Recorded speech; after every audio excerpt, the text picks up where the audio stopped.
and try to understand it.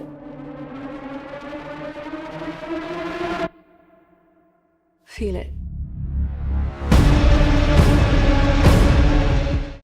Hello people, welcome back to my channel, Dave Vlogs. So today I'm here to discuss the movie Tenet, which is a movie by Christopher Nolan. And when I speak of the name Christopher Nolan and his movies, it comes along with a lot of baggages. And by baggages I mean confusing plots, time concepts like inversion of time, so on and so forth. I'll get to that.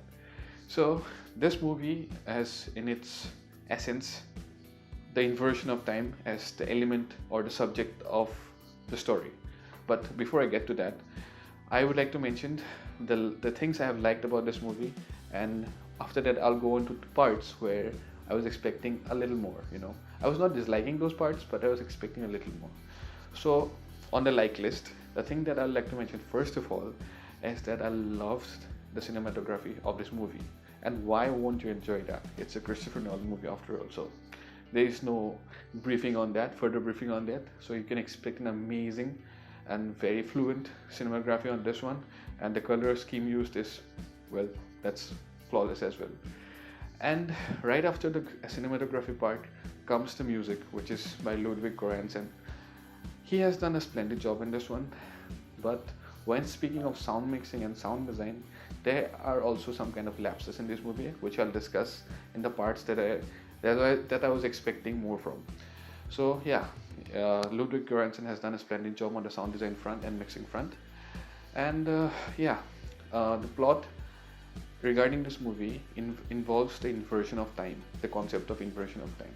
Well, see, time in itself is a very complex concept to deal with, and to include this in a movie, that too in a Christopher Nolan-ish way, well, that's a hard one to pull off. And Mr. Christopher Nolan did a splendid and amazing and great, I don't have words actually, job to put across the subject of inversion of time. Although I was expecting much more,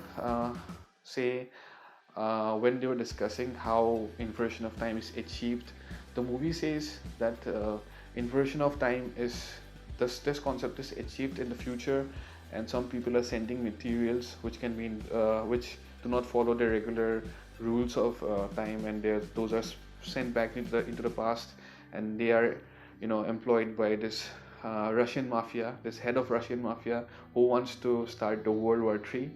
But yeah, when speaking of World War III, the lead actor of this movie, John David Washington, who is the protagonist, is employed with the task of stopping the baddie's cause. The baddie wants to create this World War III and he has to stop that. So he is on this mission to stop the World War III, and handling him is Robert Pattinson, who is the handler of the protagonist. He handles the protagonist. I know he's not in the lead, but well, Robert Pattinson has done some beautiful acting in this movie. I loved it. And moving on to the other cast of the movie, there's Elizabeth Debicki, there's Himesh Patel, there's Dimple Kapadia. Everyone has an important role in this movie, and Himesh Patel and Dimple Kapadia have a pivotal as well as important roles in this movie. Dimple Kapadia plays one of the characters who knows techniques and details about the inversion of time, who's involved in it. And yeah, Himesh Patel, he also plays this character who is really important to the story. Now, as I said, I also dislike some things about this movie. First of all, the thing that I disliked about this movie is the sound mixing. And that has been said by a lot of people, that they did not really like how the sound was mixed in this movie. Because in certain parts of this movie, you really cannot make out what kind of dialogues have been delivered, what the actors are saying to each other inside the movie. Do you understand the words that are coming out of my mouth? All you can hear is the rumble, mumble, jumble that's going on in the background. I mean, the music by Ludwig Göransson was splendid, but it's overused. I mean, like, it should have been done better. So that's one thing I really did not like about the movie. You could not make out what the actors were speaking to each other. Well, the next thing that I really didn't like about this movie, or I was expecting much from this movie on this front, was that I was expecting them to show some kind of more explanations into the the backstory of the characters. They just went about introducing characters right off, left and right. They're just introducing characters out of nowhere. But I was really expecting or hoping they would show some kind of backstory to each of the characters. If not each of the characters, at least a handful of the characters. But yeah, that was not done. I was also expecting them to elaborately describe, just not elaborately describe, but at least, at least to show some kind of details into how this inversion of time is achieved. They were showing devices, they were showing materials that followed the property of inversion of time, but it was not really fully discussed.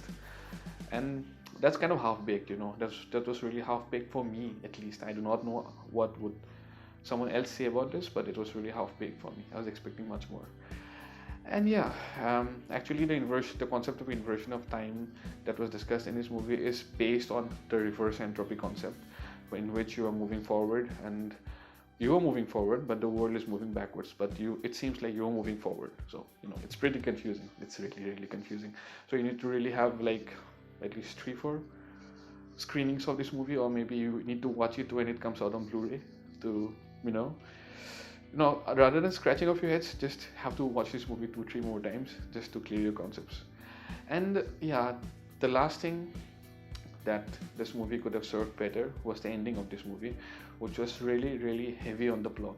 So it required some much more explanation to put up a good conclusion to this movie, but they really couldn't. In my opinion, they could have done a better job on the conclusion part for this movie. Like, they just wrapped it up too fast. They could have done a little more explanation and a little more elaboration on the conclusion part of this movie. Well, that's just my thought. But yeah, overall, if I have to rate this movie, I will give it a 7.2 or a 7.3 out of 10, or maybe a 7 out of 10. A rating really doesn't define this movie, but that's just for me. I just want to put across as how I felt about the movie. So I might give it like a 7 or 7.3 out of 10. And yeah, this one of this few debates that have been that I was observing online amongst the people in the Reddit groups and most of the discussion forums regarding this movie, that is it a sequel to Inception or is it a prequel to Inception? See, I believe, as I have read on the internet, Inception follows a non-linear technique of movie or storytelling. This particular movie, Tenet, is also of the same category. It employs the non-linear technique of storytelling. So this is the only common link I found amongst these two movies and nothing else. But I do believe it feels like this movie is a sequel to Inception. And also, lastly, recently in an interview, John David Washington himself has said that this movie is a sequel to Inception. So, well, that's open to debate. I do not really know about that. Well, Christopher Nolan is not really known to make sequels, but feels like a sequel to Inception. Well, that's all I had to say about this movie. I hope the people in India, I hope you guys get to watch this movie as soon as possible. You will love this movie. Make sure if it's possible, you watch this movie on an IMAX screen. If not, on a general screen, doesn't really matter. But IMAX will do justice to this movie as it's shot using an IMAX camera or format. All of you guys who have already watched this movie, please put down your thoughts on the comment section below and let me know what did you think about this movie, or what kind of feeling do you have over this movie. And please like this video, share this video, and subscribe to my channel. And also share, all my other videos as well. And subscribe to my channel, make your friends subscribe to my channel, make your family subscribe to my channel, make your girlfriend or make your boyfriend or anyone subscribe to my channel. I'm just trying my level best to put out the good content on my channel. I know I put up content after a long gap, but it won't happen now because I was busy with my project and my exams. I assure you, this time I really assure you that won't happen. So I'm gonna put up the next content as soon as possible. So make sure when you subscribe to my channel, just hit on that bell icon so that you get the alerts and notifications when videos are uploaded on my channel. Thank you for watching this video. I hope you enjoyed it. Take care. Bye bye.